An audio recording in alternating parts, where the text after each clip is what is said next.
Welcome to Transcendent. I'm Raya and I'm the daughter. And I'm Joe, and I'm the dad. And let's just jump right in.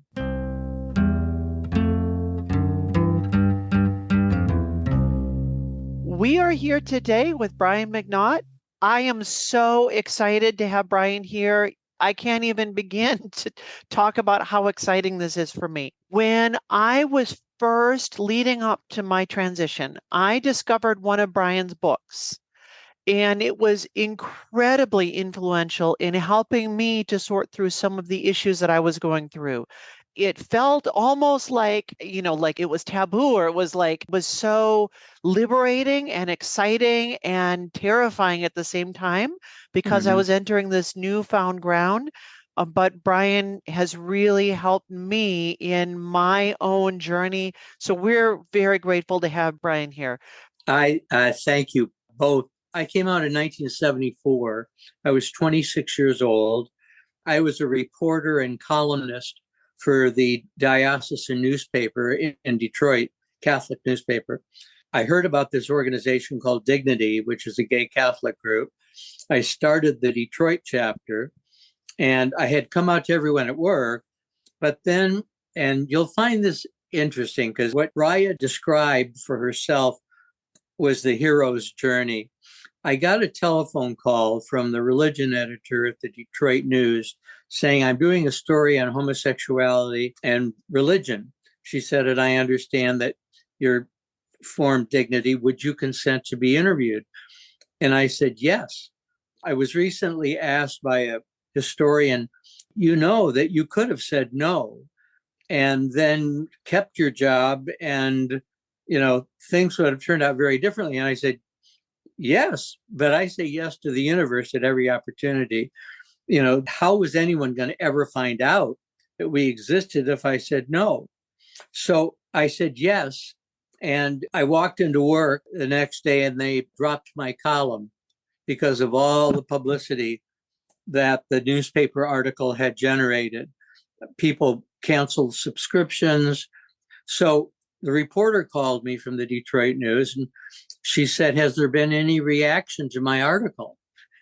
And I said, yes, they just dropped my column. And so the next day, the Detroit News had an 8-column headline, Catholic newspaper drops column by homosexual.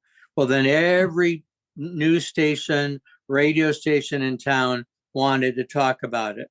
And, my poor parents, none of us think about when we're off on this journey, the hero's journey, we're not really cognizant of how it's impacting the people around us.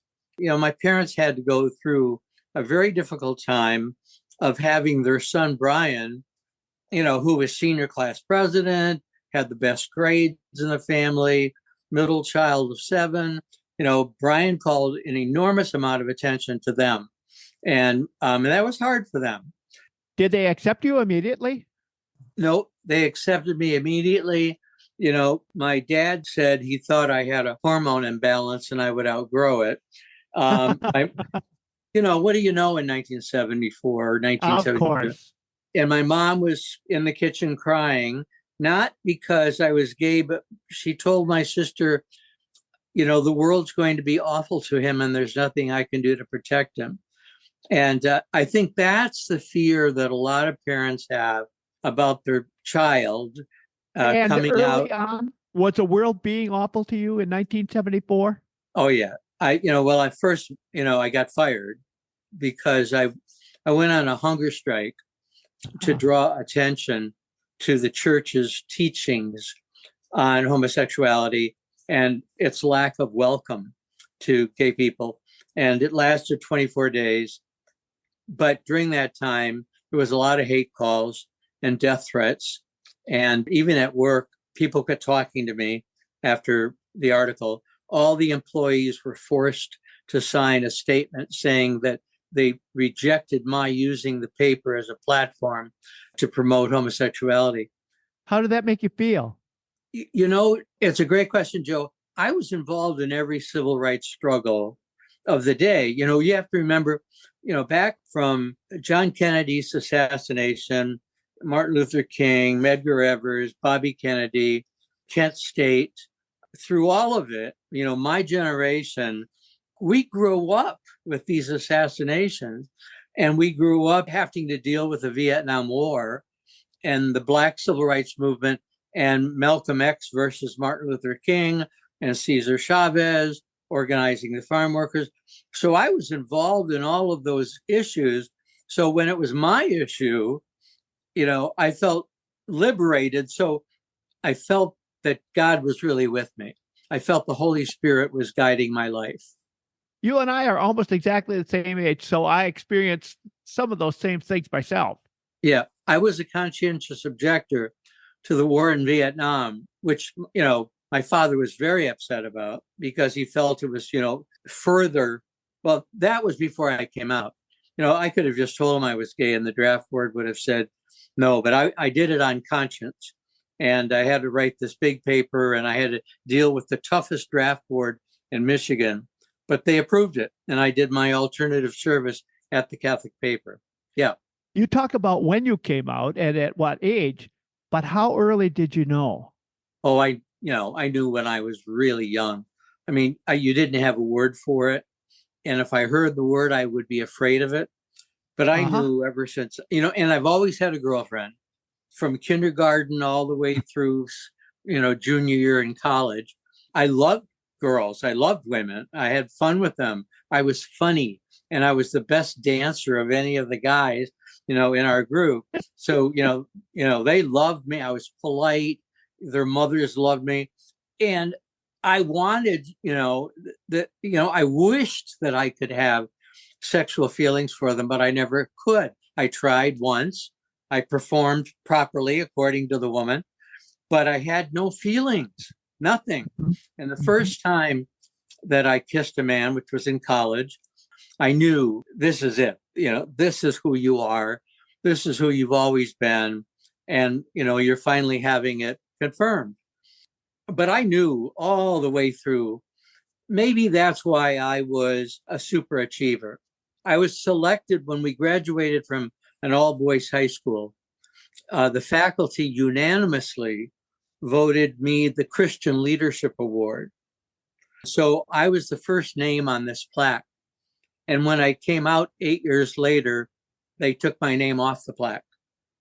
You asked, my goodness. You asked what kind of reaction there was. Well, one of the faculty members went out and had a new name tag made up, my name, screwed it back in. It came down again. He made it again. And he said, I'm going to keep doing this. So whoever was taking it down, quit taking it down. His name was Bob Stark. I would tell audiences about him because, Edmund Burke said all that must happen for evil to happen is for good people sit by and do nothing. I got certified as a sex educator. Let me underscore that I was asked by a television talk show host one time, when did you decide to be gay? And I said, that day I decided to be kicked out of my family, fired from my job, and lose all my friends. And the talk show host laughed. I said, why would anyone choose to be something so hated by the rest of society? The same is true for people who are transgender. In fact, I believe when Raya was talking about her coming out process, that is the hero's journey that Joseph Campbell talks about. In the hero's journey, an individual is called out of their comfort zone, faces a crusade, a crisis, deals with it, and returns home a different person. So that's the coming out process. And it's scary as hell because you're afraid and you know since you were a little kid that this was how you felt, but you didn't know how to talk about it. I say that the horror of growing up gay is having a secret that you're afraid to tell anyone for fear that they won't love you anymore. And the same is true for growing up trans. I wrote a novel based upon this week, Sex Camp, a book that is a novel, but it was based exactly on a week-long training in human sexuality that for 30 years I was the gay component of. It was outside of Syracuse, New York on Lake Cazenovia. at an Episcopal church retreat facility. Right, it's actually where I first really understood transgender issues, and it was through transgender people. And the people who came to sex camp were counselors and clergy and people who had been assigned to teach human sexuality in school. And all of them came because they wanted to make sure that they knew as much as they needed to know about all of sexuality, so that when a kid came in and said to them, I think I'm transgender, they didn't, their face did not show shock and disgust. The week was about helping everyone know where their buttons were and to get past that button. And so that's where we had an intensive section on transgender issues. What I really appreciated about the book was how normal the attendees were. When I first saw the blurb about it, I thought, oh, who's going to be attending this camp and what is this going to be about? And I ended up seeing myself in so many of the different people there. They weren't people that were way out there. They were just like you and me. Every single person, I felt like I connected with them. And you've got on the cover a drawing of all of the different people, and then I tried to match up. This is this person, and this must be this person. Yeah. There was a point in the book, I remember as I was reading it, where when I started reading it, I wasn't entirely certain what I felt about the morality of LGBTQ issues. I had had a lot of religious propaganda fed towards me to make me think this is not okay. And there was a moment in the book where somebody brought it up, the question about morality or something in the course of the conversation. And the presenter said there is no medical data that suggests that anyone that is LGBTQ in any way is unhealthy or is doing something unhealthy. And it was the first time that I ever thought to look at these issues through the lens of, is this good for you? Does this make a positive contribution to your life and the lives of the people around you? But Raya, I need to tell you something. The same week that you got in touch with me, I said, okay, I'm going to put the picture of sex camp on the cover on my Facebook page. I'm now talking to a producer about the possibility of having it become a film or a series. The person I'm talking to is transgender and is a screenwriter and a producer. So she's very excited about it. You don't know whether it's going to be happening or not. But Raya, I want you to know that the person who said that was Bill Staton, who is an American Baptist theologian and a sexologist. So he brings together both theology and sexuality, right? I have never felt that I was sinful in being who I was. Even when I finally was able to say the word gay, I have known since I was a little kid that God was with me, and God has been with me every step of my journey. And I say throughout the book, the Holy Spirit guides everything I do. And this is my 50th year of full-time work on the issue of educating. Really important story. How do we help family members build a bridge with their child? So I was the first gay person invited to speak to the NSA, the National Security Agency. This is where you're not allowed to bring in a telephone. They escort you to the bathroom. You're never alone. I said I would come, but only if they mandated it for all senior people. Because by that time I said, look, the only people come are people who are comfortable with this. We won't have a big audience, and it's a waste of your money and my time. And so they said, okay. So the audience was packed, and they had people from the CIA and the FBI. They came in too for it. I say to the audience, what's the first thing you do when somebody tells you that they're gay or transgender? What's the first thing you say to them? And the first thing you say is thank you. Because of all the people they're telling, they've picked you out to share this most important piece about their soul with. I said, I'm going to give you a couple homework assignments.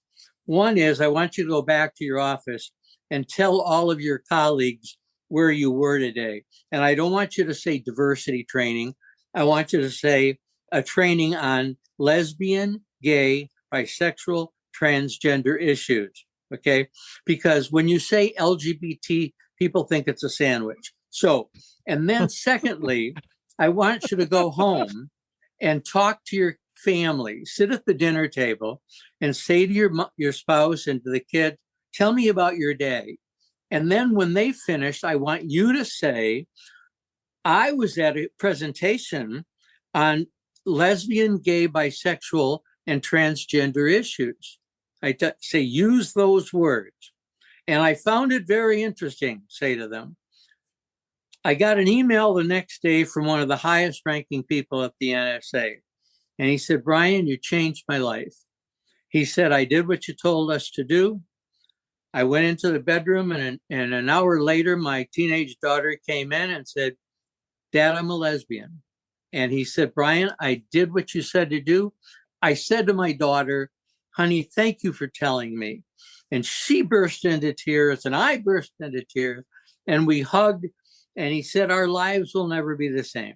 So what I suggest to families is talk about these words with your kids when they're young, so they grow up with an understanding that their parents are not afraid or judgmental about those words. If you happen to have a book that has the word gay in it, don't tuck it in the back of the library.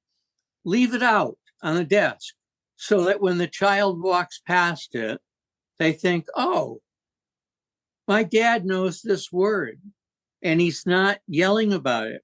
If a gay or trans person comes on the television, don't change the channel. Watch it and say to your child, so what do you think about that? What do you think is happening there, right? For the transgender person, as is true for the gay and lesbian person, it's really important, one, that you love yourself. You got to start with yourself. And when you come out, don't come out crying, because when you come out crying, your parents think it's a problem they have to solve for you. When you say, Mom and Dad, I'm gay, they feel like they need to do something about it. But when you say, Mom and Dad, there's something I need to share about you, that's really important. I've known since I was little, and I got to move forward on this. I know that I'm transgender. And I know that's a new word for you. And I'm hoping that you're open to talking about it. There's some books that I've read that I hope that you'll read. But this has been my life experience. And say to them, just please, please, listen to me tell my story. Don't interrupt. And then you tell me how you feel about it. And I won't interrupt you. Because we need to know each other. We need to put a face on this issue for each other. Thank you. Those are good pieces of advice. I'm sure a lot of our listeners are going to be interested in acquiring that book. So could you repeat for us the title for the book and where they can find it? The title is Sex Camp, with quotes.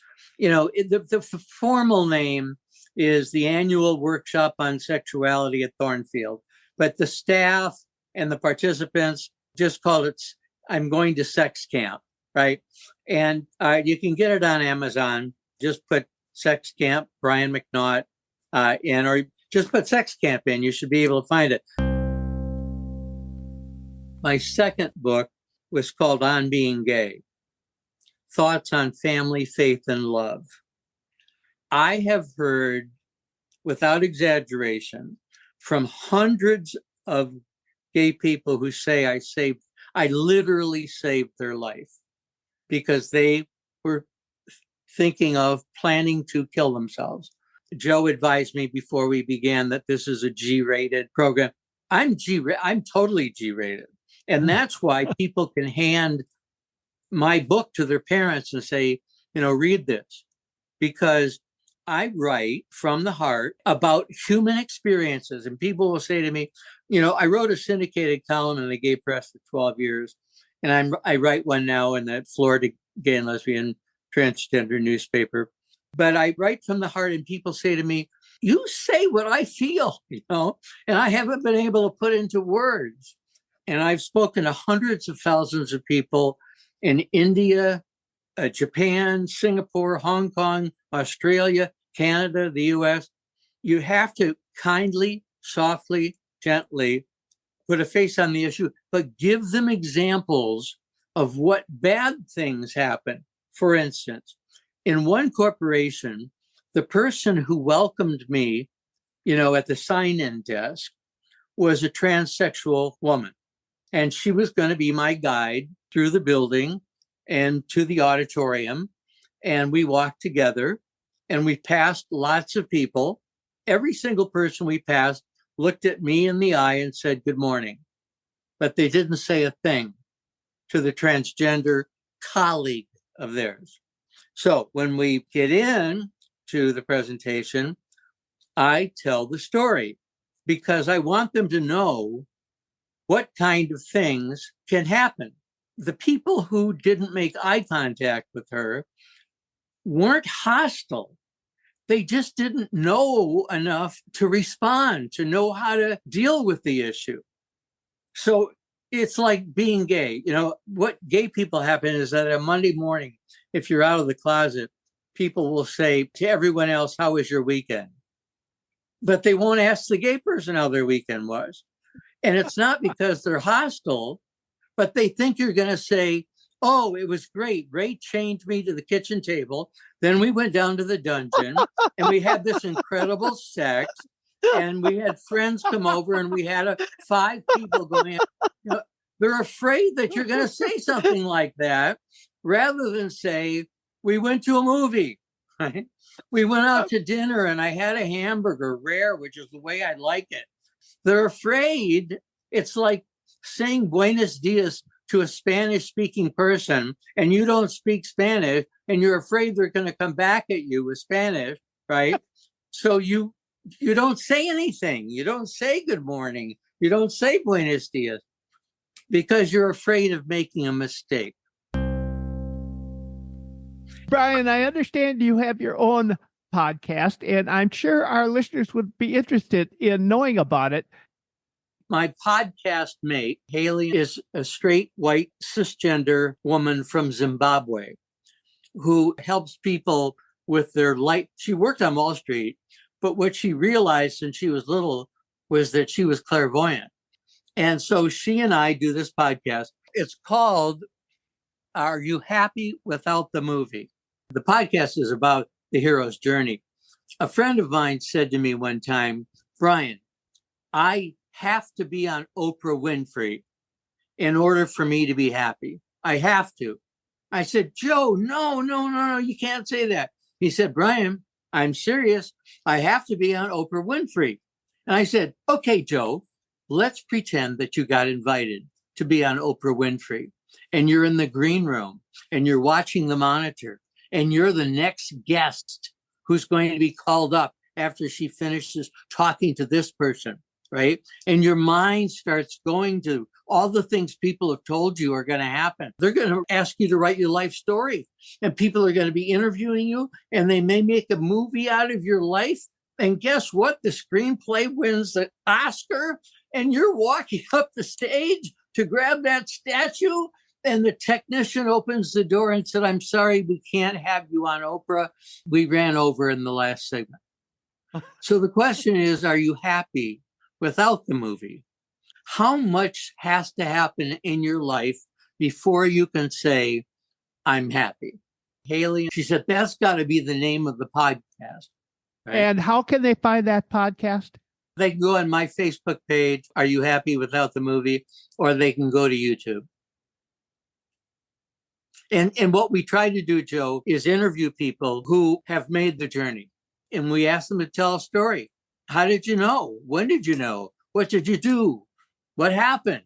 And how do you feel today? Are you happy today? And I say, you will never be happy until you love yourself as you are. Never. And if you count on other people's approval, you will be their prisoner for the rest of your life. That challenge to find authenticity with yourself is really a big deal. Leading up to my own transition, it was very, very hard. I felt like I was being selfish. And yet I had to come to the point where I realized that unless I'm honest with myself, I'm not doing anybody else in my life a favor. No, no. And the thing is, people will say, well, I'll come out when my mom dies. I'll come out when my dad dies. You know what happens with that? It becomes a death wish because you really want to come out. So you hope they hurry up and die, right? Because you're miserable. And I say, you coming out is not going to kill them. Right? Millions of people have come out across the world and their parents did not die as a result of it. They may not like it. They may tell you that they're not going to pay your college tuition anymore, but they're not going to die. What Joe. is the one thing that you would like our audience to know from this podcast? Loving yourself is number one. Two is build a family. If your own family rejects you, create a family of choice and only surround yourself with people who love and affirm you 100% as you are who you are. That's the goal you have with your biological family. And so with your biological family, if there's one person in the family who you know would be an ally, come out to them first and have them in your corner. You know, when I came out, my mother's best friend was her cousin who happened to be a nun. She was a Dominican. And she said to my mother, Virginia, Brian is the same wonderful boy today that he was yesterday. He's not told you anything that has changed how wonderful he is. So sometimes a family member has to hear from somebody else other than their child to legitimize the love that they really want to have but are afraid to show. Well, I think that's excellent advice for everybody in that audience, whether you happen to be a person that's in that situation and is considering coming out, or whether you happen to be someone who is just hearing this for the first time, and how you should react and what you should do in the very beginning, the start of the rest of your relationship. You can do that in a way that makes it a happy life for all concerned. I think that is just wonderful. If you go to a restaurant and you see two people that you suspect are transsexual or cross-dressing, be happy for them. Mm-hmm. Be happy for them. They're out, and think about the courage of going out cross-dressed.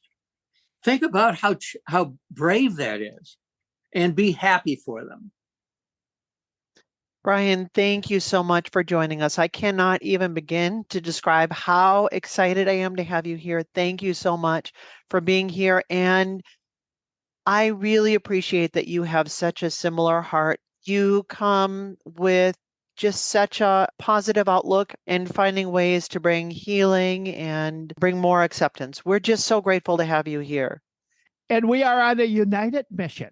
So I'm sure if you're willing, we'd like to have you as a podcast guest again. I'd be glad to do that. And Haley and I would love to have the two of you on our podcast.